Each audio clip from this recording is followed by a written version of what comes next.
Kenapa beliau sampai harus turun tangan ke sini? Ternyata dari perbincangan dengan beliau, dia sudah mengetahui perjalanan Ijo Kajuman, perkembangan Ijo Kajuman di mana-mana, di pulau-pulau yang besar, terutama di Lampung katanya sangat bagus. Jadi itu yang membuat dia makin gas ngejos untuk turun langsung tanpa harus menerima laporan-laporan dari bawahannya.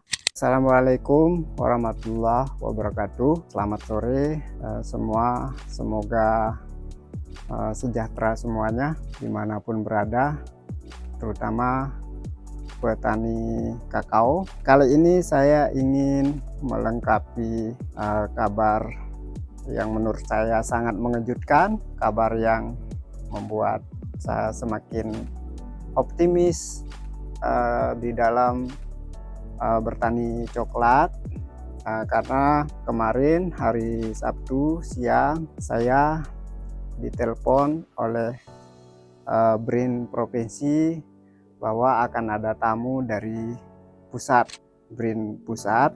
Saya merasa rada-rada ada keselnya, ada tanda tanyanya, ini jangan kayak dulu lagi, padahal sebelumnya sudah sedetil-detilnya ini dikarakterisasi, tetapi ternyata yang datang hari Sabtu itu membuat saya kaget.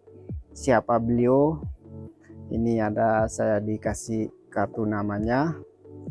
Ternyata ahli coklat, peneliti, penilai, pokoknya udah keliling kemana-mana terkait coklat. Dia tahu betul karakter semua jenis coklat, yaitu Bapak Profesor Dr. Rubio, MSI. Jadi depan belakang ada gelarnya, dan ini bukan asal, tetapi ini benar-benar. Sampai di sini tidak membahas ini itu dulu, tetapi langsung konsen ke pohon induk Ijo Kajuman. Kenapa beliau sampai harus turun tangan ke sini? Ternyata dari perbincangan dengan beliau, dia sudah mengetahui perjalanan Ijo Kajuman, perkembangan Ijo Kajuman di mana-mana, di pulau-pulau yang besar, terutama di Lampung katanya sangat bagus. Jadi itu yang membuat dia makin gas ngejos untuk turun langsung tanpa harus menerima laporan-laporan dari bawahannya, karena beliau adalah berstatus ahli dan sekaligus sebagai penilai. Nah, di sini sudah metode apa yang dilakukan sebelumnya juga dilakukan dengan metode yang sama dengan beliau, tetapi saya melihat beliau lebih praktis ya, karena dia bisa spontan bisa menilai langsung, kalau begini nanti ujung-ujungnya begini. Jadi lebih praktis, tidak sejelimet yang sebelumnya. Kemudian sampai di tahap Ijo Kajuman selesai, sambil berbincang-bincang, entah karena saya mungkin apa adanya, jujur, jadi saya banyak diberi bocoran-bocoran, rahasia-rahasia terkait coklat. Bahkan sampai saat ini tidak satu pun ada orang yang menyebutkan misalnya ada istilah entres ortotrop dan ada entres plagiotrop. Nah, saya dites soal itu, tapi istilah Indonesianya paham, tapi istilah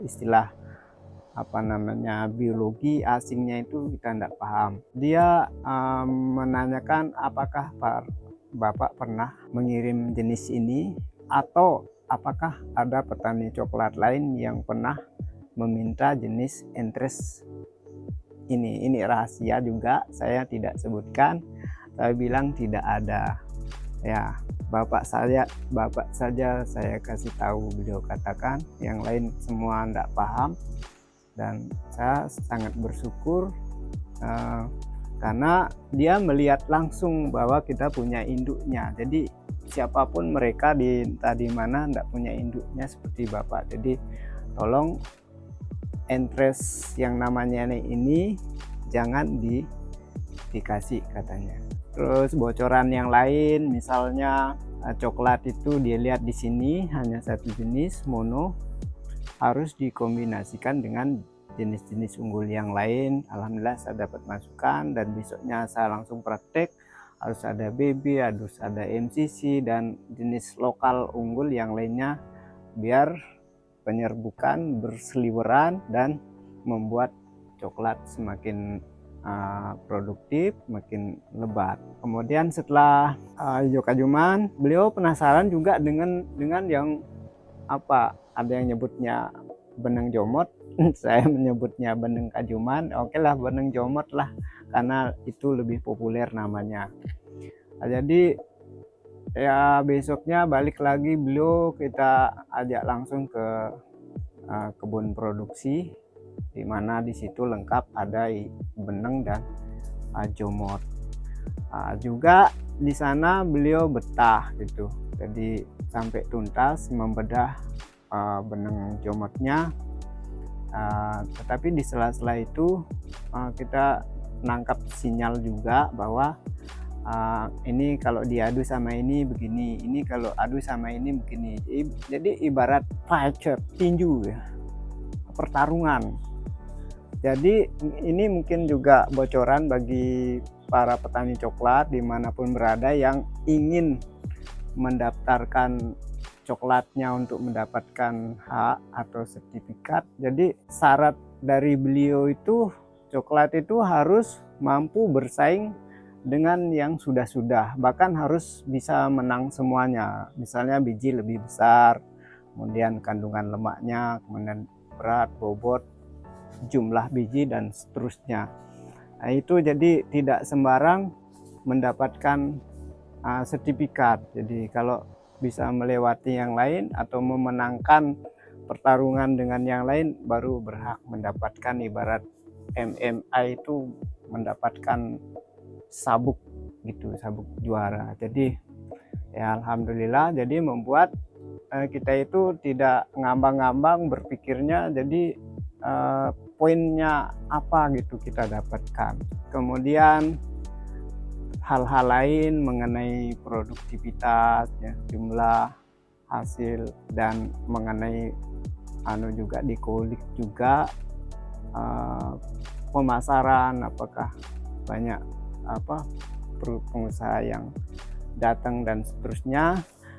Di situ kita sempat membocorkan juga kelemahan-kelemahan yang ada di kita, misalnya petaninya belum kompak fermentasi dan seterusnya, sehingga harga itu tidak bisa kita naikkan secara stabil karena terkait dengan kualitas. Jadi ya insya Allah saya merasa semakin plong gitu, kayaknya ini yang titik akhir yang menuju ke rada-rada lampu hijau, ditekan. Tetapi nanti yang lainnya bagaimana, karena menurut beliau ada setidaknya 10 orang ahli yang berhak untuk menentukan ini bisa lolos atau tidak.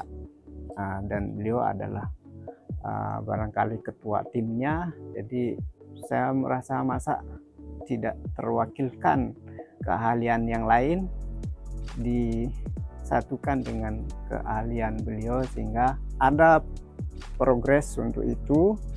Dan alhamdulillah sekarang di Sulawesi, Sumatera, di Lampung itu sudah banyak yang membahas ini, memvideokan kalau coklat hijau kajuman ini nampak tumbuh subur dan berbuah. Bahkan saya melihatnya lebih glowing dari yang ada di sini, karena mungkin alam mereka di sana itu lebih hangat, mataharinya lebih, atau bisa jadi gara-gara coklatnya itu ya coklat, kebun coklat, tidak seperti di sini semrawut ada manggis, apokat, durian, kopi dan seterusnya. Jadi inilah kabar baik menurut saya yang ya mudah-mudahan ini membuat para petani coklat makin banyak pilihan, makin banyak alternatif yang bisa turut membantu meningkatkan kesejahteraan. Demikian, semoga semua semakin semangat dan terus melakukan inovasi-inovasi. Wabillahi taufik wal hidayah. Wassalamualaikum warahmatullahi wabarakatuh.